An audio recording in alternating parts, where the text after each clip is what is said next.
ज्या सुतगिरणीला 23 कोटी रुपये या बँकेनं दिले ते बँकेच्या चेअरमनच्या खात्यावरती न जाता, सुतगिरणीच्या चेअरमनच्या खात्यावरती न जाता त्याच्या पोराच्या खात्यावरती गेले. एक नाही अनेक विषय. हे आता नवीन खासदार निवडून आलेला हा गप्पा मारतो, मी आता जिल्ह्याचा विकास करणार, जिल्ह्याचा विकास करणार. अरे या बँकेचं किती खाल्लं ते आधी जिल्ह्यातल्या लोकांना सांग ना. कुठला कागद दिला नाही, काय नाही. मी वसंतदादाचा नातोय. वसंतदादा, अरे वसंतदादाच्या पायातल्या मातीची किंमत आहे का तुला? उगाच इतकं मोठं बोलायला लागलाय.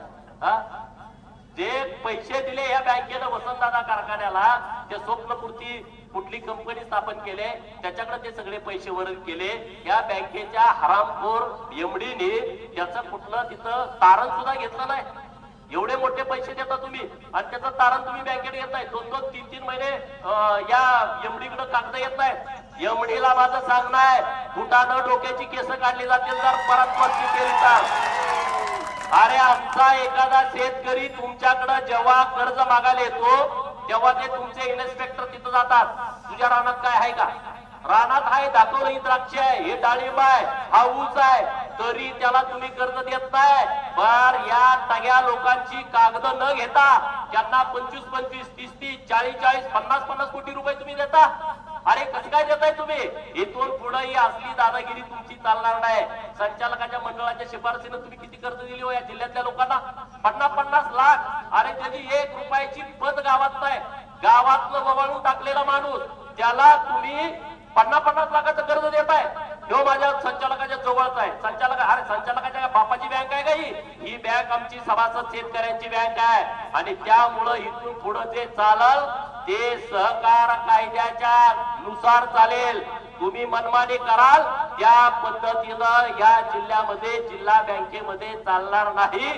कारण आता इथला जिल्ह्यातला शेतकरी सगळा जागा झालाय का नाही? तुम्ही जागा, हे विषय तुम्हाला माहित होते का? सांगा. एवढा यांची गडबड सुरू आहे. अरे आता सदाभाऊनी तुम्हाला काय सांगितलं की गोडाऊनला सील लावतात आणि आतमध्ये साखर आहे म्हणून सांगतात. एका तर कारखान्यानं पुढे पोत्याची थप्पी लावली होती अधिकारी आल्यानंतर बँकेला दाखवायला की आता हे आलंय. शटरच्या पुढे सगळी पोत्याची थप्पी लावली. शटर जसं वर उचललं पोत्याची थप्पी पलीकडे पडली. बाहेरच्या बँकेची लोक, सुतगिरण्या, इस्लामपूरवाले, तिकडं इमारतीला एका सुतगिरणीचं नाव द्यायचं, तिकडून अधिकारी येणार, बँकेचं कर्ज देणार, अनुदान काढणार. परत दुसरं पथक आलं, मागच्या रोडला एक दरवाजा, इमारत एकच, तिकडून एक सुतगिरणीला बोर्ड, तिकडून एक सुतगिरणीला बोर्ड.